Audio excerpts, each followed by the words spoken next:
The summer heat shimmers across the arid plains of Central Asia in July 751, distorting the horizon where two vast armies converge near the Talas River. On one side, banners emblazoned with Chinese characters flutter in the scorching wind, marking the presence of the Tang dynasty's Western Expeditionary Force. 200,000 soldiers stretch across the landscape in disciplined formations that speak of imperial confidence and centuries of military tradition. War horses stamp impatiently, their riders clad in layered armor that glints like scales under the merciless sun. Infantry units bearing spears and crossbows stand in precise ranks, while siege equipment and supply wagons form a logistical train that extends for miles. At the head of this massive force rides Gao Xinji, a Korean-born general who has earned his position through decades of loyal service to the Tang court. His reputation as a brilliant tactician precedes him. He has conquered kingdoms, secured trade routes, and expanded Chinese influence deeper into Central Asia than any commander before him. Today, he faces what appears to be a straightforward confrontation against an enemy he outnumbers more than 6 to 1. Across the battlefield, positioned with calculated precision near the river's edge, stands a far smaller force that seems almost insignificant by comparison. 30,000 soldiers of the Abbasid Caliphate, led by the commander Zid Ibn Salih, prepare for what conventional military wisdom would deem impossible. Their black banners, the symbol of the recently established Abbasid dynasty that overthrew the Umayyads just 4 years earlier, snap in the wind with defiant energy. These men know they are vastly outnumbered. They understand that direct confrontation with the Tang army would be suicide. Yet they do not retreat. They do not show fear, because they possess something more valuable than numerical superiority. They possess a secret, a carefully guarded piece of intelligence that will transform this battle from a predictable massacre into one of history's most consequential upsets. Hidden within the Tang army's massive formation march contingents of Karluk Turks, tribal warriors who have allied with the Chinese for reasons of political convenience rather than genuine loyalty. And the Abbasid commanders have been in secret communication with these Karluk leaders for weeks. The story of this extraordinary battle begins not on the dusty plains of Talas, but in the imperial courts and diplomatic chambers where the true contest for Central Asian dominance has been waged for generations. The Tang dynasty, at the height of its golden age, has transformed China into the most advanced civilization on Earth. Its capital, Chang'an, dazzles visitors as the largest city in the world, home to over 1 million people. Look at this a craft. cosmopolitan metropolis where silk-robed merchants trade goods Yes. from Constantinople They will to Korea. teach us the secret Tang of armies have pushed the empire's boundaries to unprecedented limits, controlling territories that encompass modern-day China, parts of Vietnam, Korea, Keep the and mold deep into level. Central Asia along The the fibers legendary must be Silk Road. evenly spread This for the network of sheet to trade be routes strong. carries not just commercial goods but ideas, This new religions, paper from and Samarkand technologies is between smoother East than any and parchment. West. Indeed, Whoever brother. controls the We can Silk copy Road Aristotle's controls works the much economic faster lifeblood now. of Eurasia. As papermaking and for flourished decades, in the Middle that East, control the has belonged technology to China. migrated But across power North in Africa, Central Asia has arriving never in been Spain stable, by the 10th never been century. guaranteed. The region is a Western chessboard where regions are empires lost, Your clash, Majesty. where nomadic The tribes Abbasids shift are too allegiances strong. with the seasons, where We must Buddhism from This India Kufic script competes with signifies Islam the new from age. Arabia, and Indeed, local the shamanistic knowledge traditions flowing for the along the hearts Silk and Road minds of the is population. transforming our The world. rise of the Abbasid Caliphate has introduced a new It and is done. formidable player into this This great treaty game. marks the Unlike beginning of their our Umayyad independent predecessors who rule. were content to consolidate power Brought in the west Middle by East, Chinese the prisoners Abbasids captured at the harbor Battle of expansionist Talas. ambitions. Paper technology They see was Central cheaper than Asia not parchment. as a distant frontier, but as a crucial zone of influence, a bridge between their This heartland remote and the valley, riches of the East. now The Silk silent Road and cities, still. wealthy oases like Samarkand and Bokhara, have become contested prizes. Local rulers, squeezed between two superpowers, 50 play dinars one for the against silk, the other, no less. seeking That is too protection high, from my whichever friend. I empire offer seems 30. stronger at We have any given spices moment. from the south. The Perhaps we immediate can trigger trade. for the Battle of Talas comes from one such political maneuver. The king of Tashkent, a Silk Road city-state that has traditionally paid tribute to Tang China, begins secret negotiations with the Abbasids, seeking to break free from Chinese influence. When Gao Xinji learns of this potential betrayal, he acts with characteristic decisiveness and brutality. He marches his army to Tashkent, captures the city through a combination of military pressure and diplomatic deception, and executes the king despite having offered him safe conduct. This violation of diplomatic protocol outrages the Central Asian kingdoms and provides the Abbasids with the perfect justification for military intervention. They position themselves as protectors of the oppressed, liberators fighting against Chinese imperial aggression. Messages are sent to tribal leaders throughout the region, appealing to their self-interest and their resentment of Tang dominance. The Karluk Turks, who have provided auxiliary forces to Gao Xinji's army, receive particular attention from Abbasid diplomats. As the armies converge on Talas in July 751, the stage is set for confrontation. Gao Xinji surveys the battlefield with the confidence of a commander who has never lost a major engagement. His intelligence reports confirm the enemy's inferior numbers. His supply lines, though stretched across vast distances, remain functional. His soldiers are professional, well-trained troops accustomed to victory. The presence of the Karluk auxiliaries on his flanks provides additional security, extending his battle line and protecting against enemy maneuvers. He orders his army into traditional formation, with heavy infantry in the center, cavalry on the wings, and the Karluk forces positioned on the left flank where they can pressure the enemy's right. Artillery, including sophisticated traction trebuchets capable of hurling projectiles hundreds of meters, are positioned to support the advance. Everything proceeds according to established military doctrine. Everything appears exactly as it should for another Tang triumph. But beneath this surface of imperial confidence, invisible fault lines run deep through the Chinese formation. The Karluk Turks, positioned on the left flank in what seems like a position of trust, have already made their decision. Their leaders have weighed their options with cold pragmatism. Alliance with Tang China has brought them some benefits, but also subordination, demands for tribute, and the constant threat of being discarded when no longer useful.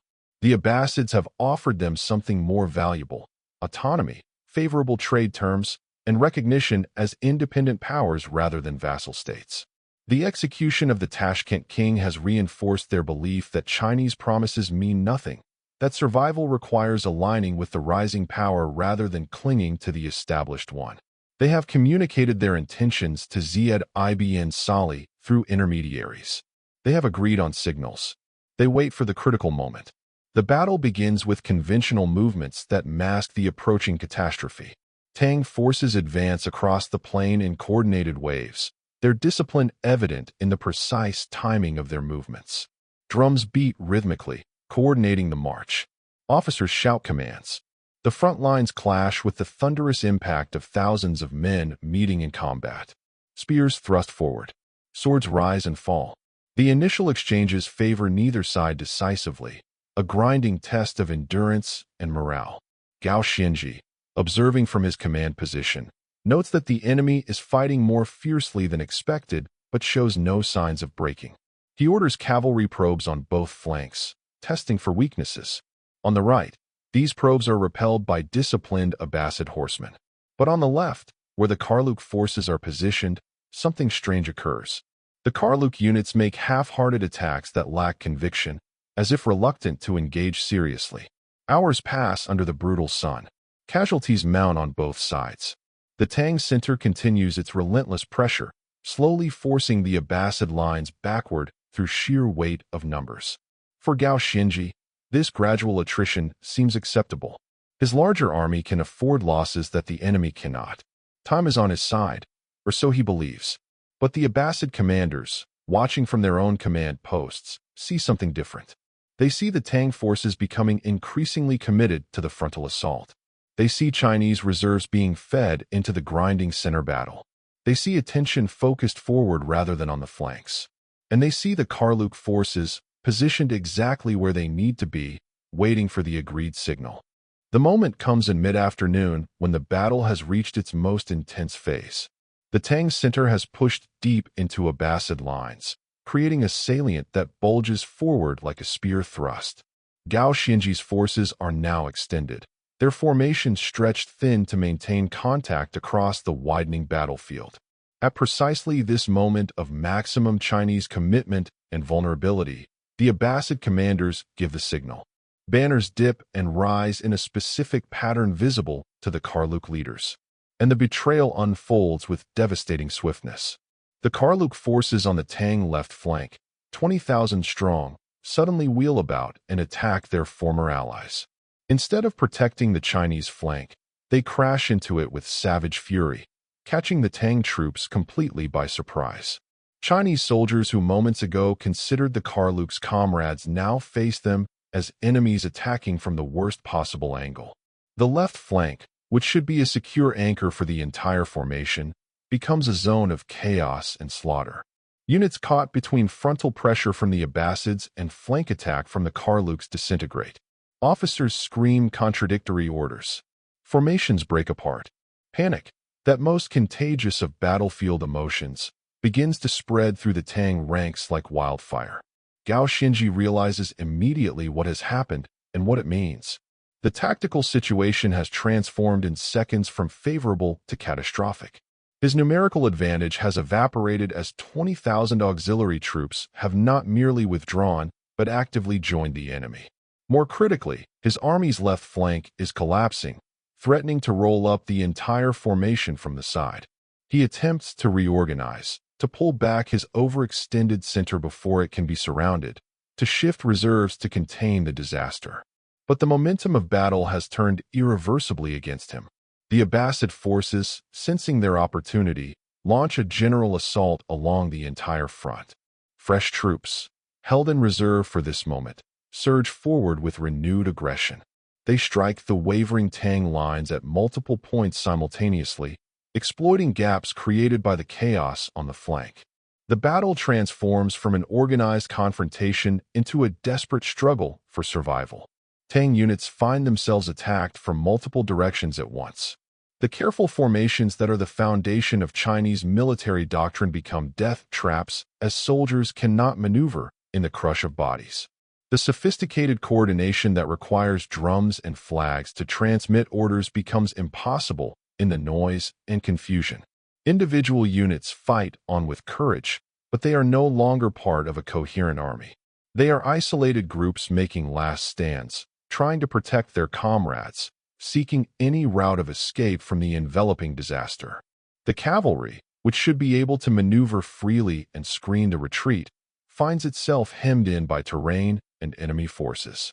The siege equipment and supply train, positioned behind what was supposed to be a secure battle line, suddenly becomes vulnerable to enemy raiders. As the afternoon wears into evening, the magnitude of the catastrophe becomes undeniable.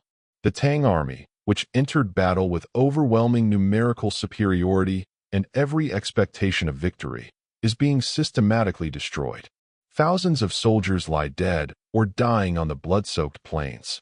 Thousands more have been captured as they attempted to flee or surrender. Gao Xinji, fighting to extract whatever remnants he can save, manages to organize a fighting retreat with a fraction of his original force. He abandons equipment, supplies, and wounded men in the desperate attempt to preserve some core of his army. The Abbasid and Karluk forces pursue but do not overextend themselves, content to secure their stunning victory and consolidate control over the battlefield and its valuable prizes. Among those prizes are hundreds of Chinese soldiers captured during the battle, men with specialized skills that extend beyond simple military service. In the cosmopolitan Tang army, soldiers often serve dual roles, their technical expertise as valuable as their fighting ability. Some of these captured men are craftsmen, artisans trained in technologies that China has guarded jealously for centuries. And among them are papermakers, skilled workers who know the secrets of transforming plant fibers into the flexible, durable writing material that has revolutionized Chinese record-keeping, literature, and administration for 5 centuries. Paper, one of China's most significant inventions, has remained largely confined to East Asia despite its obvious utility. The complex process of manufacturing quality paper has been a closely held state secret, a technological monopoly that provides both practical and symbolic advantages to the empire that possesses it. The Abbasid captors quickly recognized the value of their prisoners' knowledge. Unlike some conquerors who might simply enslave or ransom captives, the Abbasids see an opportunity for technological transfer that could benefit their entire civilization. The captured papermakers are taken to Samarkand, the great Silk Road city that now falls firmly within the Abbasid sphere of influence. There, they are encouraged, perhaps compelled, to establish papermaking workshops and train local craftsmen in their techniques. The knowledge spreads rapidly through the Islamic world. Within decades, paper mills appear in Baghdad, Damascus, and Cairo. Islamic scholars, who have been constrained by the expense and scarcity of writing materials like parchment and papyrus, suddenly have access to an affordable, high-quality alternative. Libraries expand dramatically. Scientific and philosophical texts are copied and disseminated more widely. The translation movement that brings Greek, Persian, and Indian knowledge into Arabic reaches new heights, facilitated by the availability of paper. From the Islamic world, papermaking technology continues its westward journey. By the 12th century, it reaches Europe through Spain and Sicily, territories where Christian and Muslim civilizations interact and exchange ideas despite political conflicts. European scholars, emerging from the intellectual constraints of the early medieval period, embrace paper enthusiastically. Universities proliferate. Literacy rates begin their slow climb upward. The stage is set for the printing revolution of the 15th century, which would have been impossible without affordable paper. In this sense, the Battle of Talas, though a military disaster for China, becomes one of the most consequential technological transfer events in human history, a moment when knowledge breaks free from geographic containment and begins its transformative spread across civilizations. The immediate geopolitical consequences of the battle reshaped Central Asian power dynamics permanently. Tang China, shocked by the defeat and the manner of its occurrence, never again projects military force so deeply into the region. The empire begins a gradual withdrawal from its western frontiers, focusing resources on defending its core territories.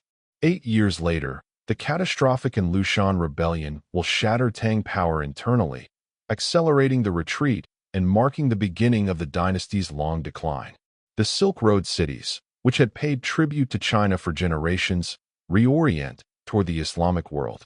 Central Asia begins its transformation into a predominantly Muslim region, a process that will take centuries but whose trajectory is established by Talas. The Karluk Turks, having bet successfully on the winning side, gain autonomy and eventually establish their own powerful state, the Karakhanid Khanate, which will dominate the region for centuries. The battle also carries profound implications for the concept of loyalty and alliance in medieval warfare. The Karluk betrayal demonstrates the fragility of coalitions held together by expedience rather than genuine shared interest. It shows how subordinate allies, when treated as expendable resources rather than respected partners, will seek alternatives at the first opportunity. Future Chinese dynasties will remember Talas as a cautionary tale about the dangers of overextension and the unreliability of auxiliary forces whose loyalty has not been properly secured. Military theorists studying the battle note how a numerically superior force can be defeated when its internal cohesion proves illusory, when the apparent strength of numbers conceals divisions that enemies can exploit. Historians, examining the battle from the distance of centuries, recognize Talas as a pivotal moment in the long story of Eurasian history. It marks the maximum extent of Chinese imperial expansion westward and the beginning of Islam's permanent establishment in Central Asia. It demonstrates how battles, beyond their immediate military outcomes, can serve as conduits for technological and cultural exchange that shapes civilizations far removed from the battlefield. The captured papermakers, dragged as prisoners across the steppes to Samarkand, could not have imagined that their forced labor would eventually contribute to Renaissance humanism, the Protestant Reformation, the scientific revolution, and the modern world's dependence on written and printed communication. Yet in the chain of causation that historians trace, their knowledge transfer stands as one of the battle's most enduring legacies. On the plains near the Talas River, where 30,000 defeated 200,000 through betrayal and strategic cunning, the bones of fallen soldiers eventually returned to dust, indistinguishable from the arid soil. The banners rotted, the weapons rusted, and the immediate drama faded into the past. But the consequences rippled forward through time, touching continents and cultures that never heard of Gao Xianji or Ziyad ibn Salih, transforming the world in ways that no contemporary observer could have predicted, proving once again that battles are remembered not just for who wins or loses, but for what knowledge and understanding they release into the wider current of human history.